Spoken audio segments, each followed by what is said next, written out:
This is Shelley Craft coming to you live on SNNLive. We're at the 40th Annual New Orleans Investment Conference 2014.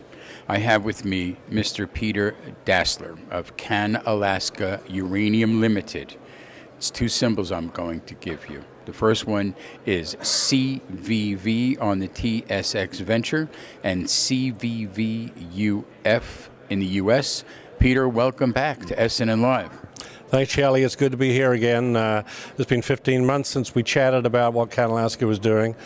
We've had a great 15 months. The uranium market has been down, but there have been deals out there. We got into a couple of deals that have given us money and also given us drills on the ground. We've done $13 million worth of deals in the last 9 months.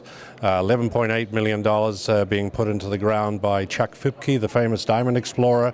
He's on the ground at the moment on a Northwest Manitoba project. $1.5 million going into the ground over at the Patterson Lake area with Marquina Resources.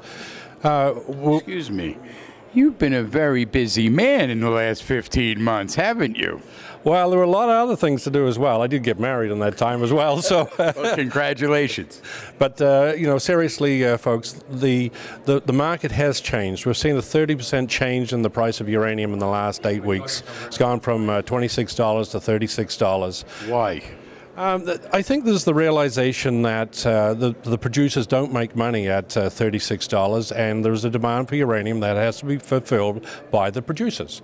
If those guys don't produce, then the nuclear power plants don't run. We've had a bit of slack. We've had strange market conditions. I think the market's going to push that uranium price back up over the $50 range. That's a pretty general consensus by people out there. And when that happens, you're going to see a lot of activity in the explorers. We've maintained our powder dry for the last few years. We're trading for cash value, $2.4 million capitalization, but $2.1 million cash. Those are deals which I just told you about, the $13 million worth of deals. And then we did sell one other property to a Chinese group, and we expect to be working on that ground with them. Very strategic property, very good players. Question. And this, you know, may be a little bit off the center, but there's a drop in the price of oil, significant price, from $120 a barrel down to the $80 level. Has the price of uranium and the growth in the uranium market recently having any effect on oil, or am I off base? There's a huge demand in China. When you talk to Cameco, they give you the statistic. One nuclear reactor is being built and commissioned every month in China. That's 9 this year from that statement in March. So we're seeing another 29 reactors in the commissioning stage or final building stages in China, with another 70 with groundbroken. So when we look at where the nuclear reactors are in the world, 100 operating in the US, but 5 new ones being built. 3,000 jobs down there in Georgia on one of the reactors, 4 other reactors being built. It's happening everywhere, and you can't run a nuclear reactor with gasoline. You need uranium. Well said. So let me get from you an outlook on 2015 for your company. Well, CanAlaska is well positioned to grow very strongly. As I said, we're trading for cash value at the moment, 11 cents. That's a fraction of where we did our last financings at $1.60, or a fraction of the price that's the average shareholder's price out there, around about $2.97. We've got cash in the bank. We've got over 1.9 million acres of land. We've got Mitsubishi Corporation as one of our major partners, joint ventured at the project right next door to where the McArthur River mine is. We have Korean Resources and Korean Electric Power working with us at our Cree East project, $19 million into the ground there.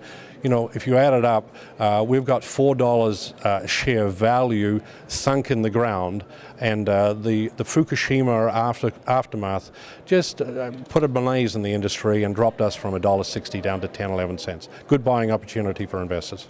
So let me ask you another question. What's your background? Well, my background is exploration geology. You know, I've done 40 years in the business looking for all sorts of mineral deposits. I used to be a mine manager of a large iron ore mine in New Zealand. I understand the business of smelting iron ore. I enjoy the exploration business, and I've got a great team around me, whether it's through our directors, Ambassador Thomas Graham, Kathleen Kennedy Townsend came onto the board earlier this year, or Carl Sheeman, the gentleman that ran the drill program that drilled the very first drill hole into Cigar Lake back in 1981. We know we've got the goods. We're working on proving that on the ground. It just takes some time, and unfortunately the last 2 years has been a downturn for the uranium industry. It's about to change. Ladies and gentlemen, let's get a website for you. Peter, please. Our website, www.canalaska.com. Email us, visit us, click on opt-in, and you'll get emails. Thank you. Ladies and gentlemen, Peter Dasler, CanAlaska. That's C-A-N, probably short for Canada. I don't know why I think that. CanAlaska Uranium Ltd, CVV on the TSX Venture, CVVUF in the U.S. I'm Shelley Kraft. This is SNNLive. This is Peter Dasler from CanAlaska. We're at the 40th Annual New Orleans Investment Conference 2014. Peter, thanks for coming on to SNNLive. Thank you, Shelley. Thank you very much. Good to have you.